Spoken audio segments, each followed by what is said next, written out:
Hello, and welcome back to The Sim. In this one, we're on our way to CYOW, Ottawa, headed for Buttonville.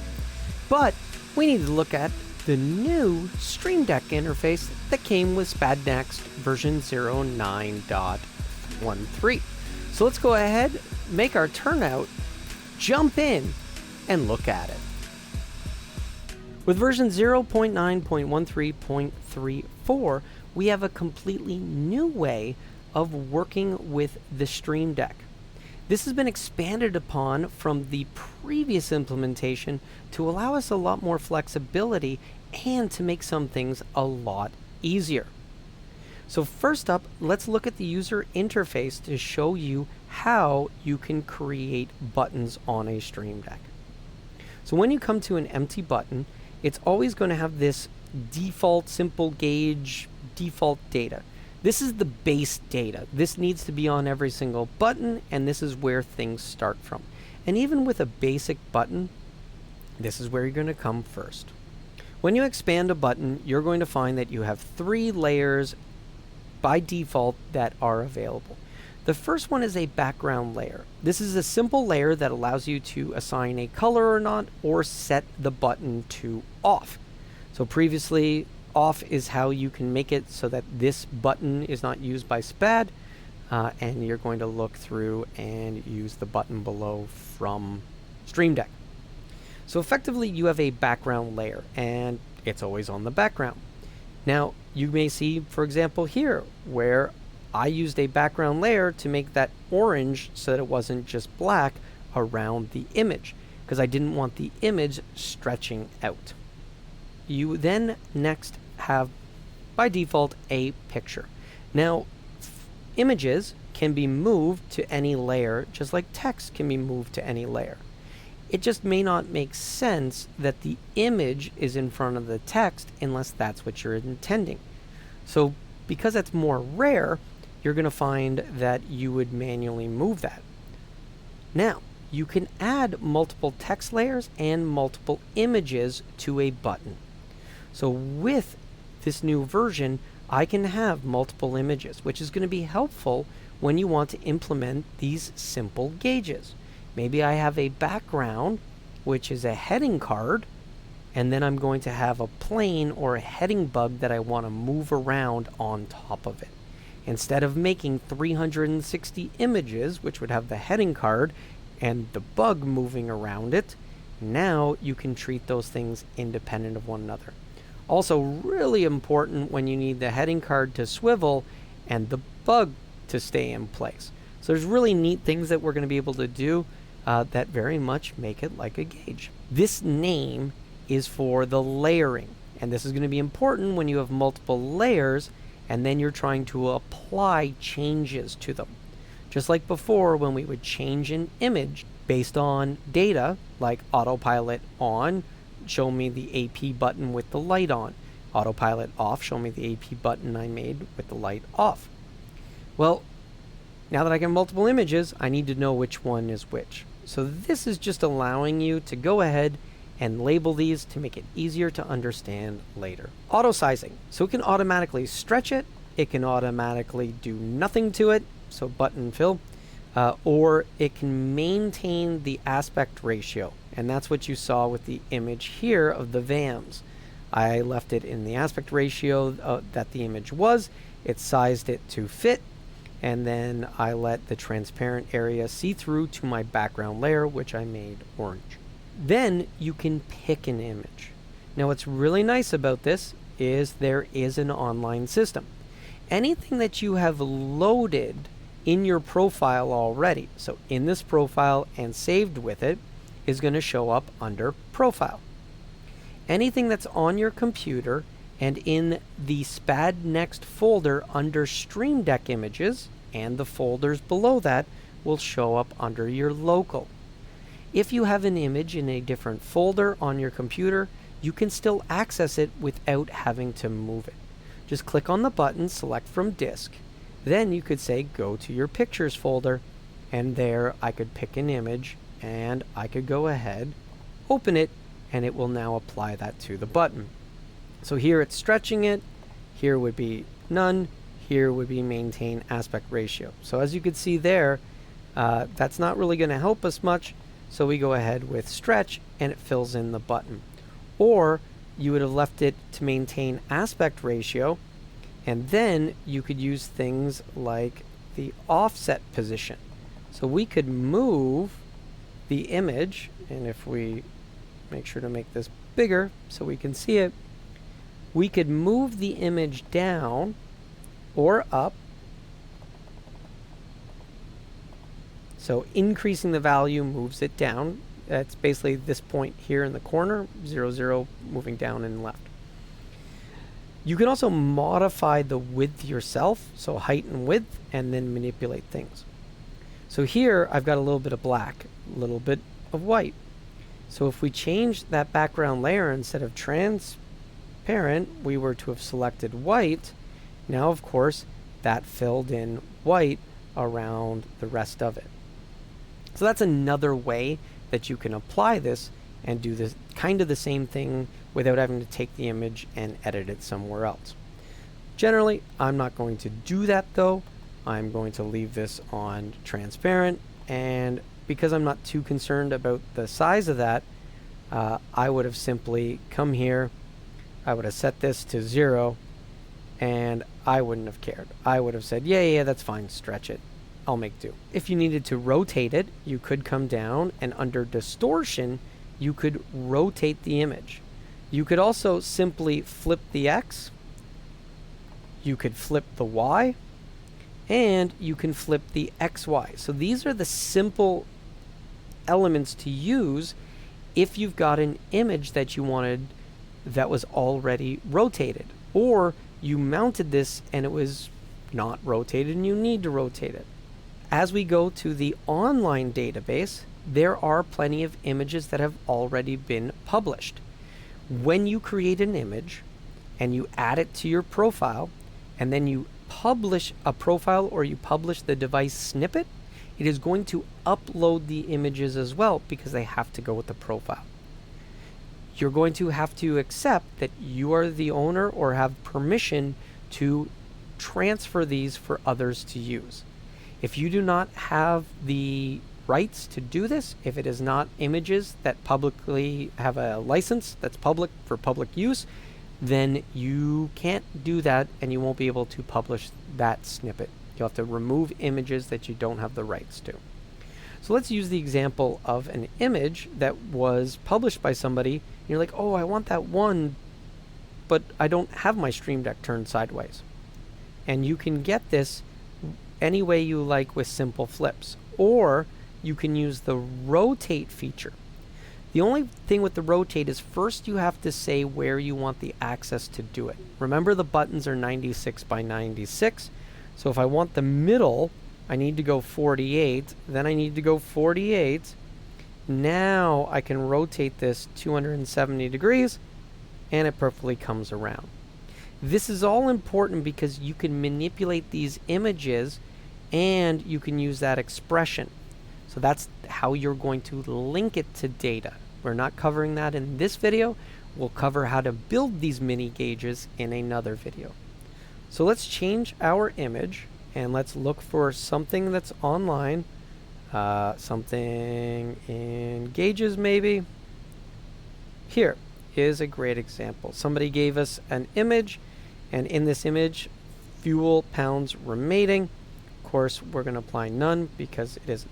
So they created this nice image to give us an area where we're going to want to put the text. So now we can come to the text layer and we can define, well, I want text to always be center. So now you can put some base text in here. So maybe our fuel remaining is going to be a maximum of 999.9 because that's going to be the maximum fuel in tons or something. So here we want to have the text layer. So we can name it as well, right? Fuel text.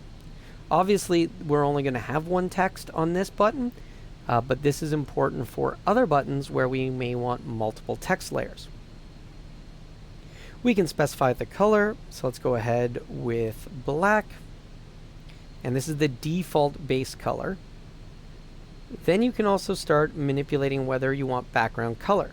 Understand that if you fill in a background color, it fills in your bounding box. And the bounding box comes down here to where the height and width of your label. The default is 84 by 84, so overall button is 96 by 96, but you get some distortion from the button cap. So 84 by 84 nicely keeps it in the boundary. So let's go ahead and shrink this way up. Then we're going to move it further down. And again, 6 by 6 keeps it in the middle. So as you can see, this is where we could be placing the text with color behind it. So it's not hard to build something similar with multiple colors by adding multiple text layers and being able to change their background and their foreground, and building this without having to have the skills to go and do it in Photoshop. But if you do, that's still better, because you can make way better shapes, way better dynamics, and just fill in the text that needs to dynamically change. So here we have our text, and of course we can see that, well, it could be bigger. So maybe we're going to go up to 18. And let's go ahead and throw a bold font on it so it's nice and bold. So obviously here I'm going to stay with transparent just so that it sees through. So this is our default text, and now we've added text to our button. So buttons is no different than we're used to. Button pressed, so as soon as I push it, it's going to fire whatever event is assigned. Button short, it's actually looking that you push down and let go of the button in less than 1/4 of a second. With a press long, it's waiting for the button up event to take place greater than 1 second. A button release event is instantly on the release. So a lot of times you don't use pressed released in the same conjunction with short and long. A lot of times you use short and long, and you don't use pressed. That way you can have 2 different events. Button release is the button up, as we mentioned, so this working in conjunction with press might be important for some LVARs where they register the button itself moving. So button pressed is 1, and when released it's 0. So instead of making an event with a 1, pause, 0, you could just put it on the press and release. Button held comes in handy with pressed a lot for things like trim, where a single press is going to fire off the trim up event, and if I hold it, then it's going to wait the threshold, which by default is 1/2 second, and then I'm going to start sending the same event again because I'll assign it, but now it's going to repeat. The things that are special about the Stream Deck is now we have the ability to change colors, change images, and change labels. So first, let's look at changing color. When we look at changing color, you'll see that you get to target the plate, and it fills those in by default. But you actually can target colors to either background layer, so a color background layer, or to the text layers. So if I wanted to change the text, because when it gets below 100 pounds, I'm wanting it to go yellow or go red. So I could target the text layer, and that would be that foreground. So currently it's black with the background being transparent. So I would target the foreground, and I would change the color to red, and it would be permanent. Or you could make it flash. So maybe you wanted that text flashing. Now we have to add the condition. The condition is what event is triggering this. So total fuel quantity in pounds. Cool. So there's our total fuel quantity, and we want to use that, and whenever it's equal or less than 200 pounds, we want it to go red. Maybe we would have used yellow, but whatever. And we'll end processing so that it doesn't calculate a bunch of other change colors on this same event. I need something to make it black for when it is properly that value. So what we want to do is simply copy and paste, and we'll say when it is greater than 200, we want to set that back to black. So that way, it'll make sure that our foreground text is always correct. Your other special event involves changing the image. So changing the image works the exact same way. You're going to pick the image, so which layer, so if you have multiple images, which one of those layers are you going to use? Then, what image is it that you want to utilize? And once you've done that, what condition in that same manner is going to trigger the change of the image? So again, this is very helpful with things like autopilot buttons. So if I look at my autopilot button, you'll see that I have a change image when autopilot master is a 0 to the button off, which has no triangle.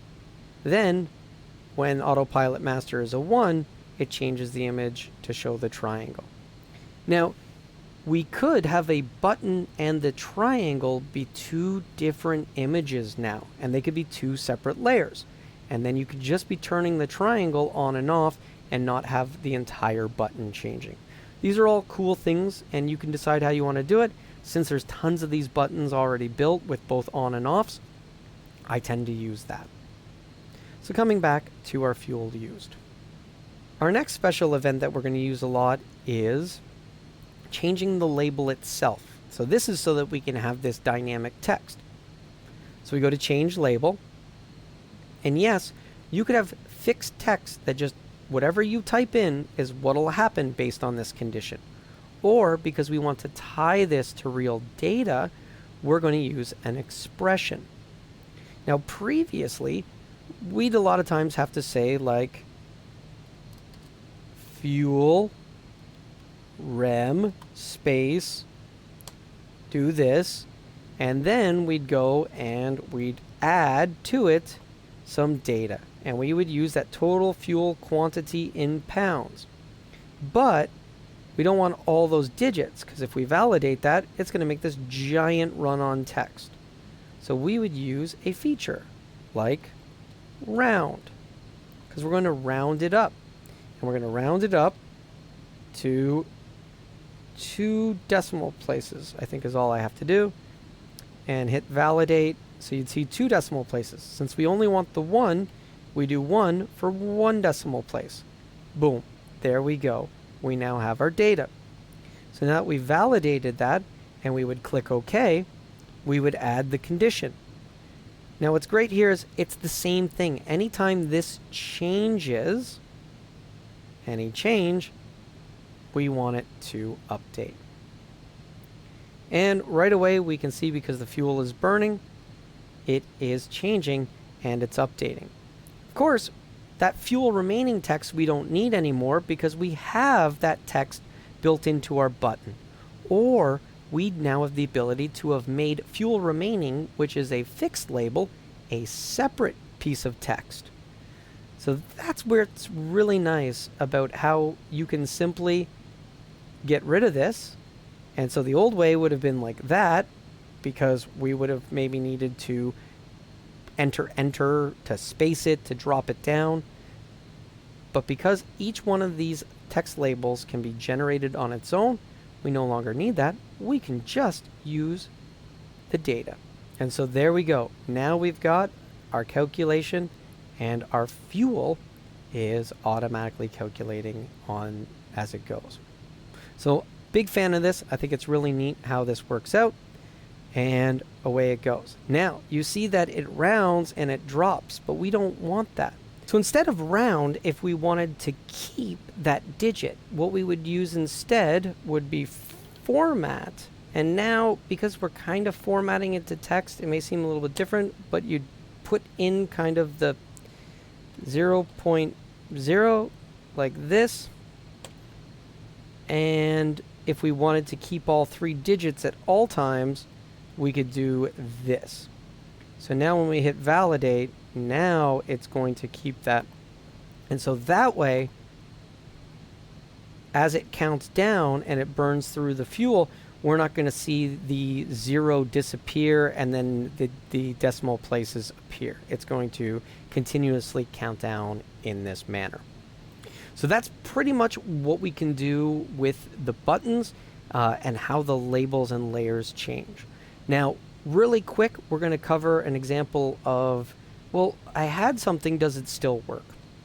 When you look at how we used to do this COM button, which was really neat, we want the button to be the transfer, so that's the COM swap, so it swaps the COM, and we have the active frequency on top with the standby frequency on the bottom. So again, this one was built using the old technology, but it imported correctly. So here, it took the image and automatically loaded it to the background or the mid layer image. So background layer is nothing because there was no color. Then what it did was it loaded this image into layer 1 by default, since it was behind the text always in the previous one. Then it created this new text layer on top, and it brought in all of our information exactly where we had it. Now this was peculiar because we really had to mess around. We needed the line here, we needed it to the top, and it was because we had to use the old way of doing things. Now you still used to change the label, but you had to specify all the text. So that's why these images that people made life really easy, because you didn't need to add COM1 to your label change. That was part of that background image. It looked really slick. Now people could also now create that button as actually two objects. They could put the standby, the COM, and kind of what looks like the foreground of that image as a separate transparent layer that went on top of the green and the white-gray color. And then they could sandwich the text between it so that the text was kind of like showing up inside of a window. So there's a lot of really neat things people are going to be able to do now that you can have multiple images and multiple text and adjust the layering as to where the text is supposed to be versus where the images are supposed to be. So when we look at what we used to have to do, so we set the same thing, we gave it some things that would change, would trigger it. So on any change of standby or active frequency, we needed to re-render the entire label. And in doing so, we had that same format of using an expression, only now it shows you what layer of text it's targeting, so that added feature. And you now had the old way of doing it. Hey, make a string. I'm going to attach some text and create a string out of this because I need to create lines and changes. So you used to put this basically apostrophe, apostrophe, or single quote, plus then we had our format. We set up the format of our active frequency. Then we had to add to that two line returns. So /n, it means line return, line feed. So I needed 2 lines of space before it then added to that, again, a formatted frequency to 0.000. And that's what created this. When you would hit validate, it would show you this is what it looks like. So every time this text changes, it has to render that whole button. Now, if we go and we implemented that in the same look, we can now do so much more, including have the text be 2 different colors. Previously, the text would be 1 color because you had 1 text field. Now we can go ahead and create multiples. So here, we used the similar type approach in that we took a normal button, only we added an extra text layer. So on that background layer, we went and we found online, but if you search through, yes, they were under other. You're going to find all kinds of really cool labels that somebody created for us and provided. Thank you, whoever did that. It would be Crons. Thanks, Crons. We appreciate the development effort. So we added that image, which is beautiful. And now the difference is we created a top text, which we made black and positioned it. And then we created a bottom text. And now we can position it and give it a different color. So we went with the dark blue because that's what our knob is associated with. And when we changed what our knobster or spadster is controlling, if I had multiples of these, well, I could move that blue color around. So I could change the value of this image label to only be blue when the knob was pointed at it. If the knob was pointed at COM1, we could change this back to black or back to white and make COM1 standby show up as blue. So by doing that, it allows us to then make two different label changes, and these become a lot easier. Active frequency, change the top label text. And now we can do a lot less and only have one line. And even adding of the plus with that would not even be needed anymore because we're only changing the one piece of text. And we're not needing to turn it into a string so that we can add line spacing.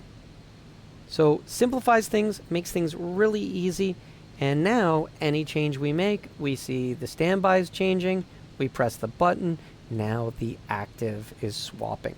And of course, we're updating the text fields that change. So this is pretty cool. I'm really liking where this is going, and that's going to lead us into the next video when we get into how we tie this to data to make our mini gauges. So we'll be able to make all kinds of little data gauges like heading bugs, wind compasses, all kinds of really cool stuff. But we'll save that for the next one. Well, if you made it this far, please hit that like button. Also, subscribe if you haven't, and come along on the next one. As always, thanks for watching. Have a great day.